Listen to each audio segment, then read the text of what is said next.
Yeah, well, right now I'm in Colombia. I'm originally from Venezuela. So I left the country about 4 or 5 years ago. I've been living here in Colombia and I've been having some nice times. But now I applied for a green card in the United States because my daughter is a citizen now. So she could recall me as a parent. And our process was supposed to go through probably during the year, but with all this situation, and now with what came out last just recently 2 days ago, that they're paralyzing all processes. That my situation will probably take. I would expect at least 6 more months or maybe a year.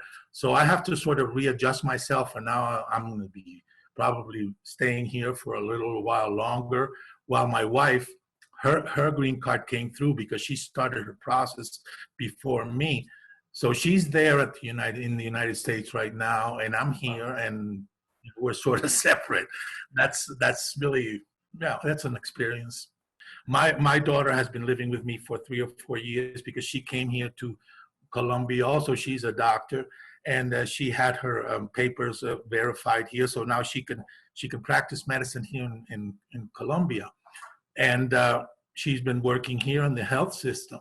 So now I have a doctor living with me who's going out to the street every day to cope with COVID patients because she's working particularly right now with people who are symptomatic, and she tests them and redirects whatever her health situation is to follow.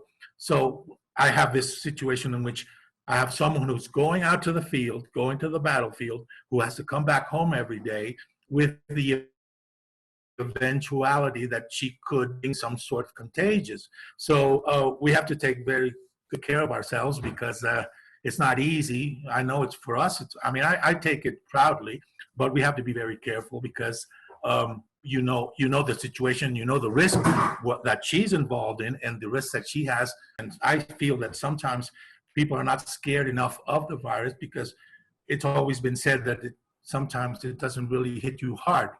But the problem is that that's the main thing. Make sure that the health is what you have to worry about, especially in my case, because of my age. But then you also have to worry about what's going to go with the economy. I mean, what's the next step now when you come back to normal with all the things that will eventually change, probably because our the way that we dealt with things will probably change in the future. I think we took good care of the situation on time because we saw the experience. I mean, we saw the house burning next door, so we could take care of what we should do for us. But let's just hope that this is under control. I mean, this would all depend on how long these strict measures maintain themselves. Otherwise, you can throw that out the window. Are there any lessons that you think we will learn from all this? If you start a diet and you start losing weight, and you feel happy because you're losing weight, and then you want to celebrate because you've lost 4 or 5 pounds, you lose whatever you gain very quickly.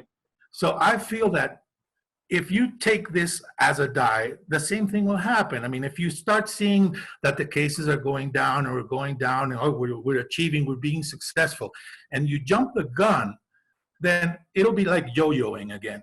So that's one of the main things that I really worry about. I mean, to make sure that we are in an adequate situation to take care. That's basically immediate shortcomings.